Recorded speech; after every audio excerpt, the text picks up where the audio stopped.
Welcome to our program, Making Life More Meaningful. We pray for the growth of your love in the Lord. Let's make this life more meaningful.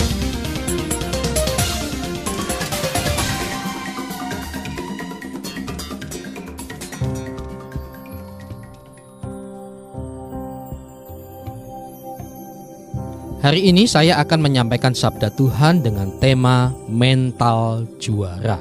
Mental juara. Sebab banyak orang mentalnya bukan juara, tetapi mentalnya pecundang. Orang-orang yang kalah, orang-orang yang hobi sekali menciptakan alasan, orang-orang yang tidak disiplin, orang-orang yang tidak jujur dengan apa yang dia kerjakan. Dia tidak ingin melakukan sesuatu tetapi melakukannya dengan terpaksa, itu tidak jujur. Mari kita buka di dalam 1 Korintus 9 ayatnya yang ke-24 sampai 26. Kita baca ayat 1 Korintus 9 ayat 24 hingga 25 terlebih dahulu. 1 Korintus 9 ayat 24 dan 25. Mental juara.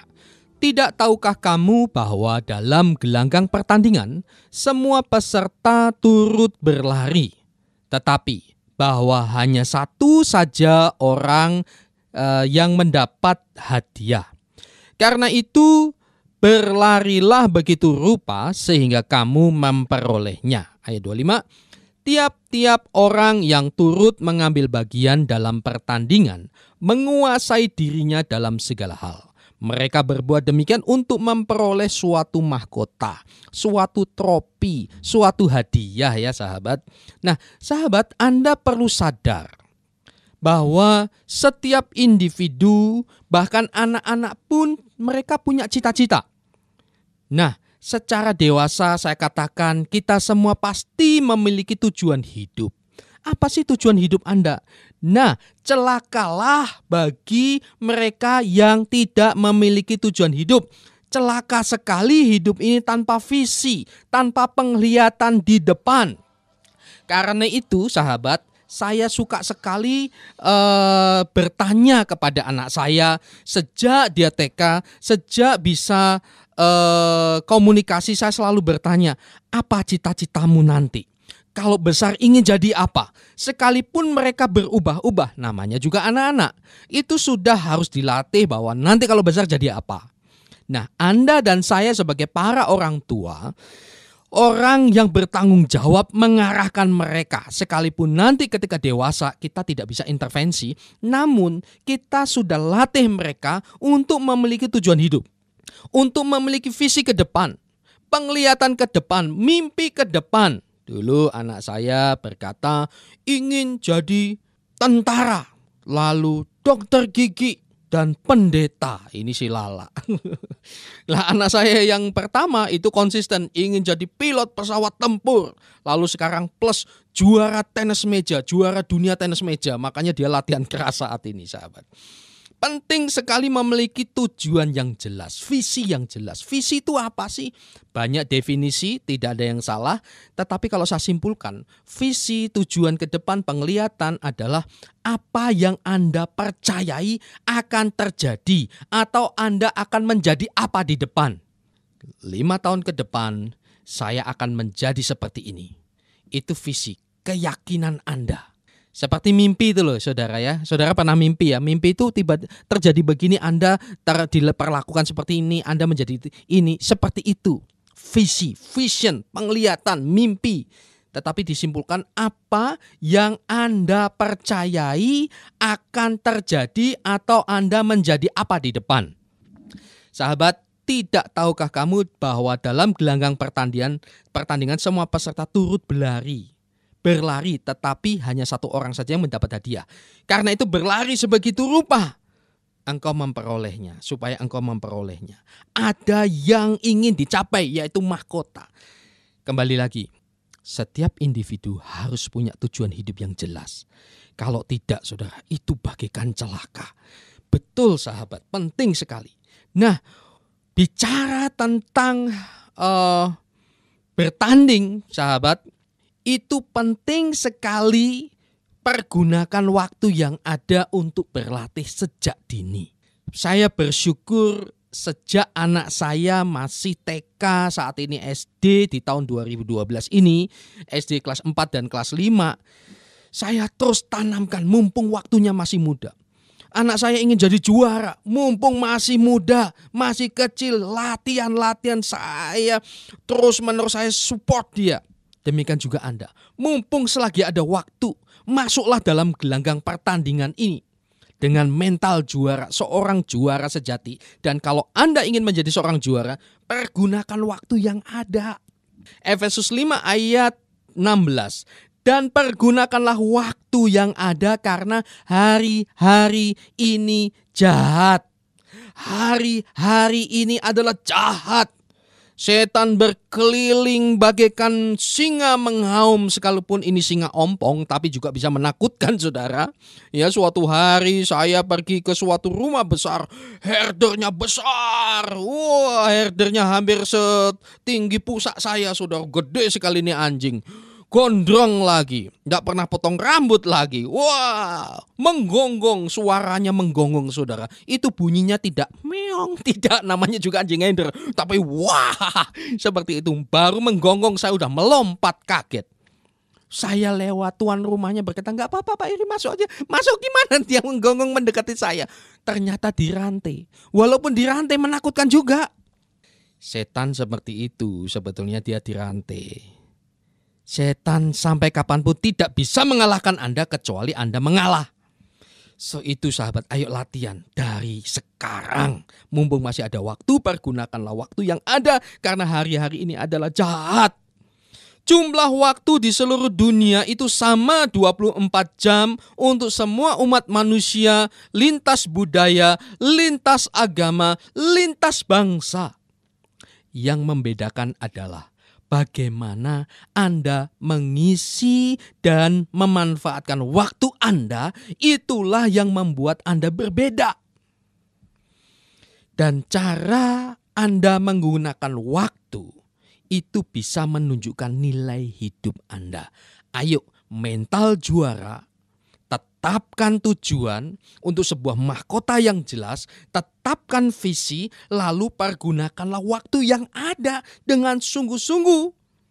Kalau Anda punya tujuan dan sekarang tenggang waktunya masih banyak, ayo mulai dari sekarang. Penghambat terbesar dari para juara, dari para orang-orang sukses, penghambat kesuksesan Anda seringkali adalah menunda. Ini penyakit yang banyak melanda manusia Kristen.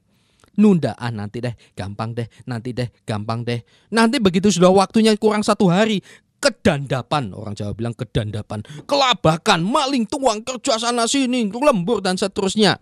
Itu penyakitnya orang yang tidak sukses.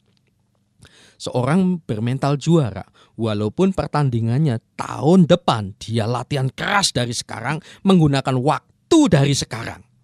Sama, saudara ingin cita-cita apa?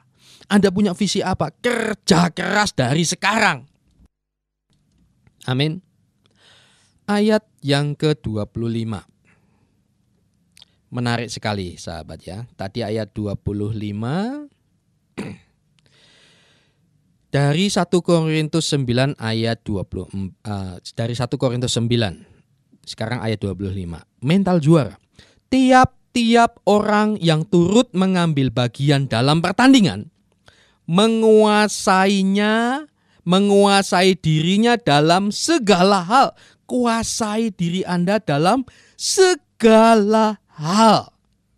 Kenapa? Mereka berbuat demikian untuk memperoleh suatu mahkota yang fana. Tetapi kita sahabat untuk memperoleh suatu mahkota yang abadi. Sahabat, mereka yang memiliki tujuan jelas, biasanya mereka adalah orang-orang yang cepat berhasil. Dan orang yang berani mengambil bagian dalam gelanggang pertandingan hidupnya. Dan dia mau menguasai dirinya untuk mencapai visinya. Lalu untuk mencapai mahkota tertentu, ini orang yang bermental juara.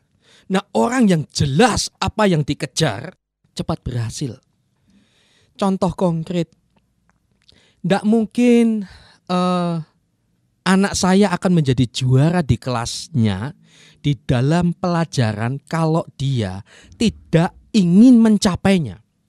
Ingin jadi juara dalam hal matematika, tapi yang dipelajari dengan keras adalah biologi. Saudara tidak bisa menjawab, keliru. Anda ingin menjadi juara tenis lapangan, tetapi Anda latihan kerasnya adalah memanah. Loh, bolanya kempes terus, saudara, meletus karena saudara panahin terus ya. Miliki tujuan yang jelas. Ya sahabat, mengambil bagian, kuasai diri Anda. Bagaimana bisa menguasai kalau tidak latihan? Saudara, kalau tidak terjun sebagai seorang pejuang, dan kalau saudara dalam terjun dalam perjuangan ini tidak bermental entrepreneur, tidak bermental pengusaha, wah, kalah saudara. Saudara, baru 1-0 sudah selesai deh. Aku kalah, aku tidak bisa mengalahkan musuh saya. Kenapa orang tidak berani terjun dengan keras dalam perjuangan hidup ini? Dalam memperjuangkan cita-citanya dia tidak punya mental baja, tidak punya kemauan yang keras. Lalu mentalnya mental karyawan. Pokoknya kerja dari jam 8 atau jam 9, jam 5 selesai sudah. Saya nggak mau tahu apakah perusahaan ini sedang mengalami masalah atau tidak, beruntung atau tidak, nggak mau tahu. Yang penting gaji saya mana. Kenapa orang banyak tidak terjun sebagai seorang pejuang? Tidak bekerja sekalipun karyawan, tapi mentalnya bukan mental pengusaha atau entrepreneur.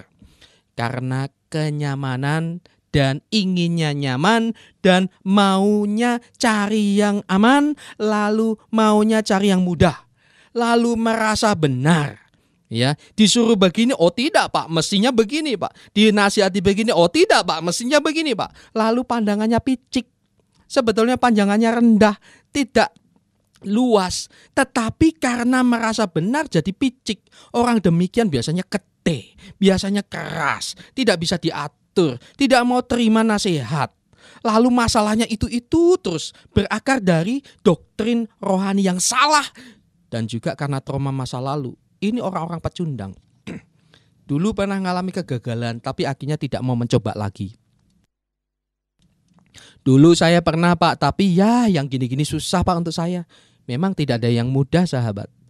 Tetapi ingat, yang sering saya katakan, orang sukses itu bukan orang yang tidak pernah gagal.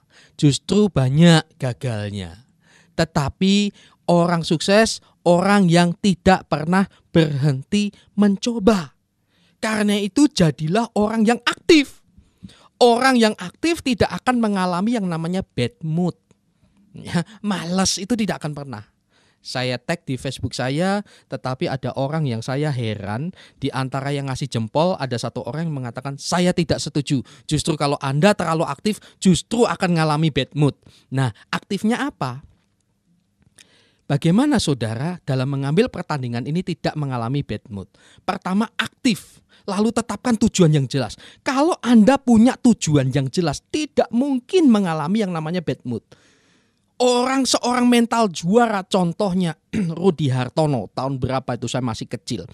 Dia melawan musuh bebuyutannya yang dari Denmark. Yang musuh dari Denmark ini tidak pernah menang melawan Rudi Hartono. Tapi suatu hari ketika di All England, tiba-tiba Rudi Hartono nilainya 1, musuh dari Denmark ini 14-1.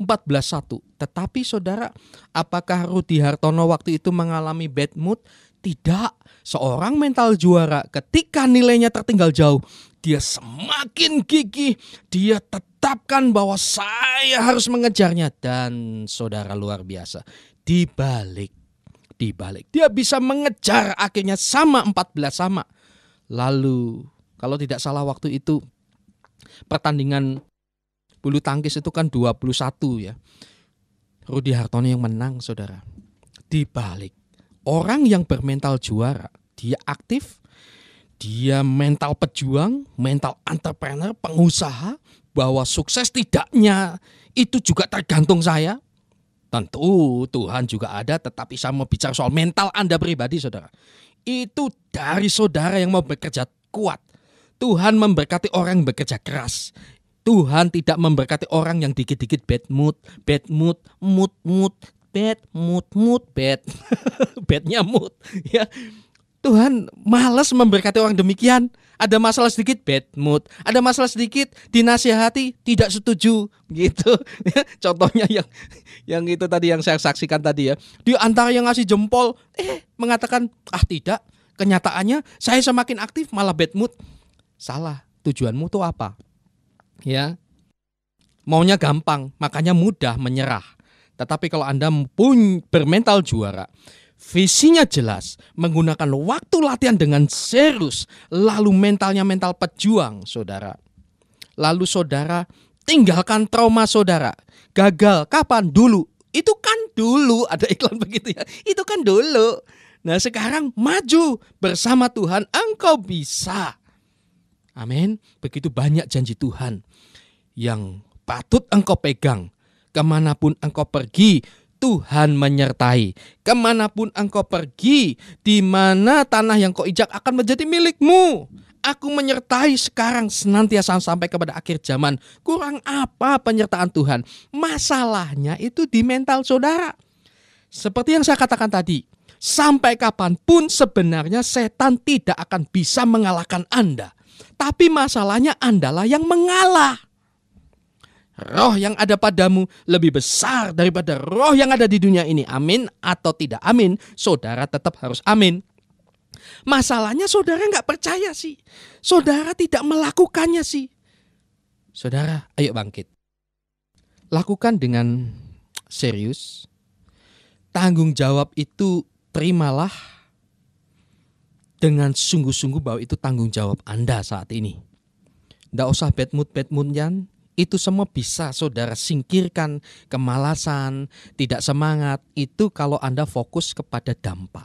Kalau saudara bekerja atau pelayanan, fokuslah pada dampaknya, bukan pada rutinitasnya. Kalau engkau fokus kepada rutinitasnya, maka engkau akan mengalami yang namanya bad mood, rasa malas, tidak semangat. Tetapi kalau pada dampaknya, kalau saya nggak bekerja sekarang, kalau saya nggak latihan sekarang, apa yang terjadi nanti? Kalau saya tidak lakukan sekarang, waktu semakin mepet dan tidak ada waktu lagi untuk latihan. Amin, saudara. Karena itu, terimalah tanggung jawab itu sebagai panggilan Tuhan. Apapun juga yang kamu perbuatlah dengan segenap hatimu seperti untuk Tuhan, bukan untuk manusia. Ingat sahabat, Anda tidak akan bisa bertanggung jawab dengan baik jika menerima sebuah tanggung jawab itu hanya sekedar untuk menjaga pertemanan. Karena teman baik ketika diajak kerjasama, kamu pegang ini bagaimana bisa? Oke deh. Karena perasaan menjaga pertemanan. Karena trauma, nanti jangan-jangan ribut lagi lah, daripada ribut. Oke deh, saya pegang deh bagian ini. Kalau hanya masalah ini saudara, bukan karena visi, bukan karena panggilan, cepat atau lambat Anda justru akan mengecewakan diri Anda dan terlebih lagi teman Anda. Karena pasti Anda tidak akan mampu mengerjakan tugas yang harus Anda kerjakan.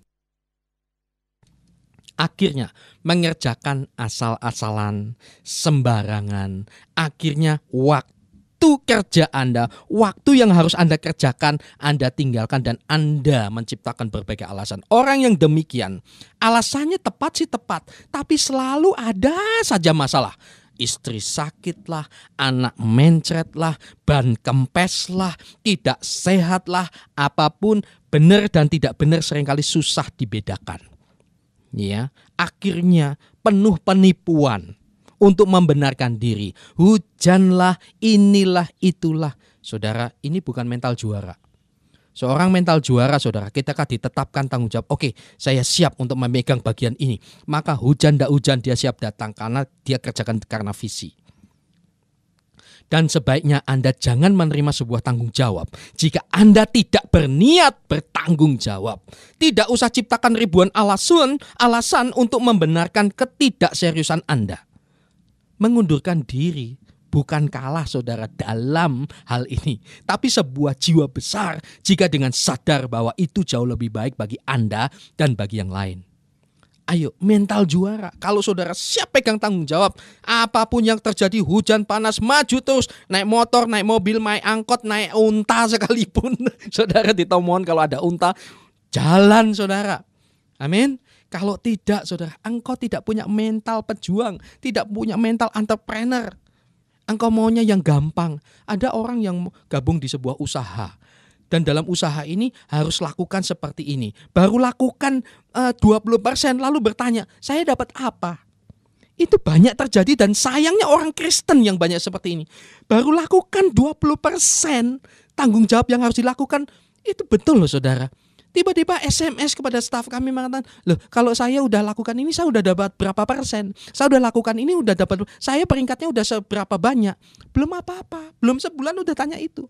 Sementara kami yang udah sekian tahun enjoy saja. Sementara itu orang yang di luar keyakinan orang saudara baru sudah lakukan 50% dan mendapatkan berkat tidak sebanyak dia mengatakan, aduh syukur ya, aduh sudah dapat sesuatu. Saudara, itu bicara soal mental.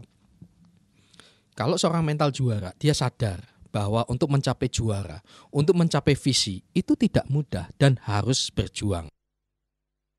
Amin sahabat. Harus ada yang namanya berjuang. Kalau tidak saudara, omong kosong. Ayat 26 bagian terakhir dari 1 Korintus 9. 1 Korintus 9 ayat 26. Mental juara. Sebab itu aku tidak berlari tanpa tujuan dan aku bukan petinju yang sembarangan saja memukul. Ayat 27. Tetapi aku berlatih. Aku melatih tubuhku dan menguasainya seluruhnya. Supaya sesudah memberitakan Injil kepada orang lain, jangan aku sendiri ditolak. Segera dapatkan, miliki, dan pegang erat apa tujuan Anda. Segera dapatkan, miliki, dan pegang erat visi Anda hari ini. Tetapkanlah visimu itu apa ke depan. Tanpa visi sahabat, bagaikan naik pesawat tanpa pilot. Kan ada autopilot pak, betul. Tapi tanpa tujuan bagaimana? Nabrak gunung, nabrak jemuran tetangga, nabrak pohon, dan lain-lain. Tidak ada seorang juara tanpa latihan. Sekalipun saya percaya ada mukjizat sahabat, itu tidak akan mungkin. Seorang juara dunia tiba-tiba muncul ting-tung jadi juara karena mukjizat. Saya yakin mukjizat, tetapi keberkatan hidup Anda itu tidak jatuh begitu saja, harus diperjuangkan. Ingat sahabat, mukjizat bisa terjadi karena adanya kerjasama antara kuasa Allah yang bekerja melalui tindakan Anda. Saya ulangi, mukjizat terjadi karena adanya kerjasama antara kuasa Allah yang bekerja melalui tindakan Anda. Amin. Karena itu bagaimana saudara bisa mendirikan rumah kalau Anda tidak bekerja dari sekarang?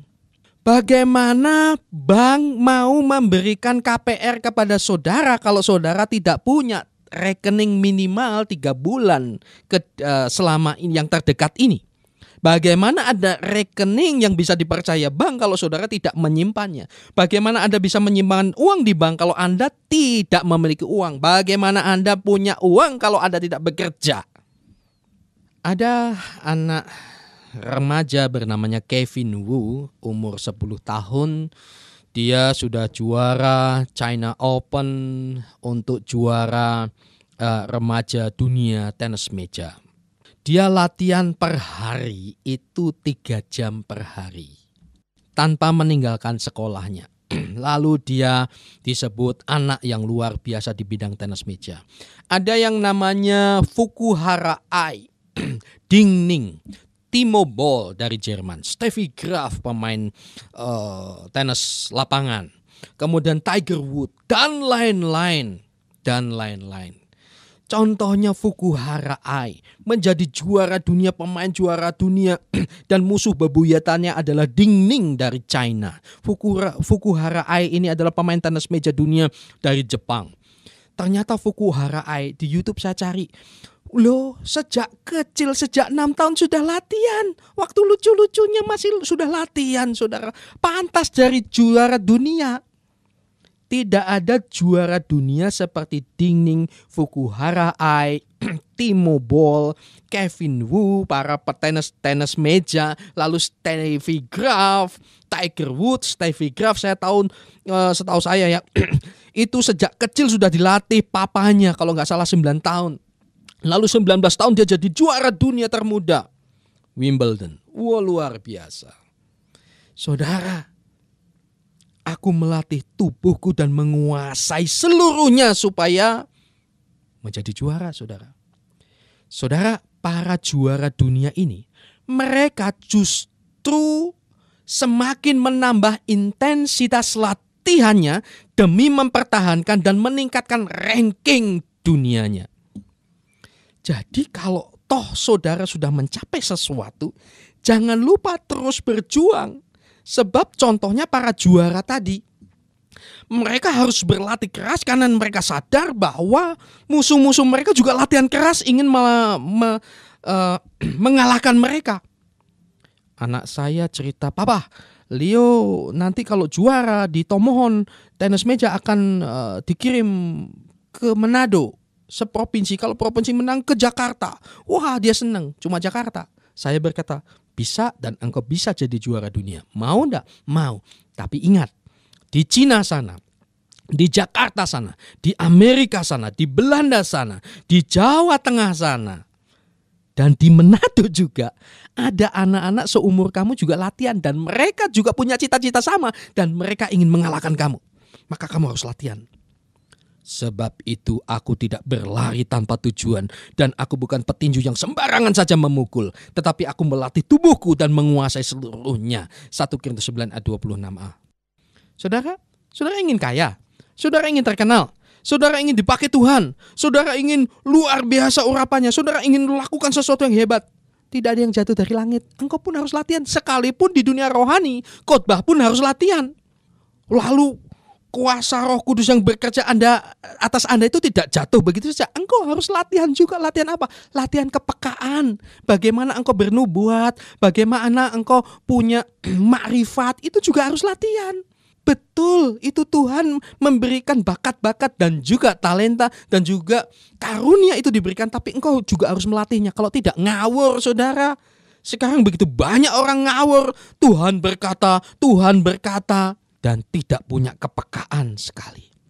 Hasilnya sombong. Saudara, contoh fitness center. Saudara ingin punya kekar seperti Adi Rai, dia rajin ke fitness center.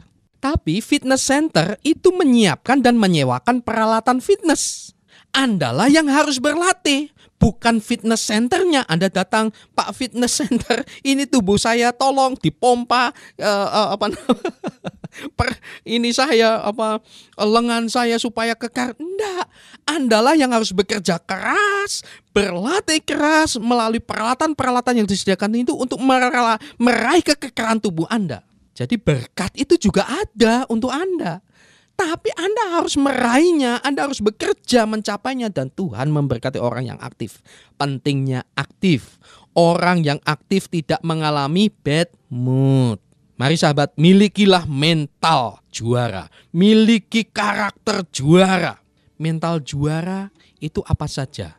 Dia aktif, rajin, disiplin, sportif, tanggung jawab, mental baja, efektif, percaya diri, fokus, inovatif, goalnya jelas, bijaksana, berani ambil risiko, semangat dan lain-lain. Saudara, catat sendiri. Seorang mental juara itu seperti itu. Coba cek para juara itu, ciri khasnya seperti itu. Orang yang tegar, orang yang kuat. Itulah bukti bahwa Anda orang yang beriman jika ada tindakan. Jika Anda memiliki mental juara, aktif, rajin, disiplin, tanggung jawab, mental baja, efektif, percaya diri, fokus, inovatif, goal, bijak, berani ambil resiko, semangat. Ini bukti dari iman Anda. Banyak orang beriman tapi tidak aktif. Yakobus 2 ayat 20. Hai manusia yang bebal, maukah engkau mengakui sekarang bahwa iman tanpa perbuatan adalah iman yang kosong? Yakobus 2 ayat 26. Sebab seperti tubuh tanpa roh adalah mati, demikian jugalah iman tanpa perbuatan adalah mati. Miliki mental juara, saudara. Mulai dari visi yang jelas, lalu gunakan waktu yang ada untuk berlatih. Masalah yang terjadi gak apa-apa, itu latihan untuk engkau menjadi juara. Miliki tujuan yang jelas, bermental entrepreneur, bermental juara, bermental pejuang, bermental pengusaha, saudara. Lalu saudara, tetapkan, berani ambil resiko. Lakukan segala sesuatu sekalipun kau ditolak. Latihan terus, latihan tubuhmu, latihan mentalmu. Kuasai seluruhnya. Sesudah memberikan Injil kepada orang lain, jangan aku sendiri ditolaknya. Jangan sampai engkau mengatakan hebat, diri hebat, padahal gak pernah latihan, tetapi begitu ada masalah, engkau lari dari kenyataan. Disitulah membuat orang-orang Kristen ditolak karena cuma ngomong tok, tetapi buktinya tidak ada, latihan tidak mau, akhirnya ditolak di lingkungannya sendiri. Maju terus, miliki mental juara. Amin. Friends, you have completed the program of CMC Counseling Ministry Centre. If you need special help or assistance, please call or send a fax at 0431 353 887. At 0431 353 887, or send us a letter to Post Office Box 120, Tomohon, North Sulawesi, Indonesia. Let's make this life more meaningful.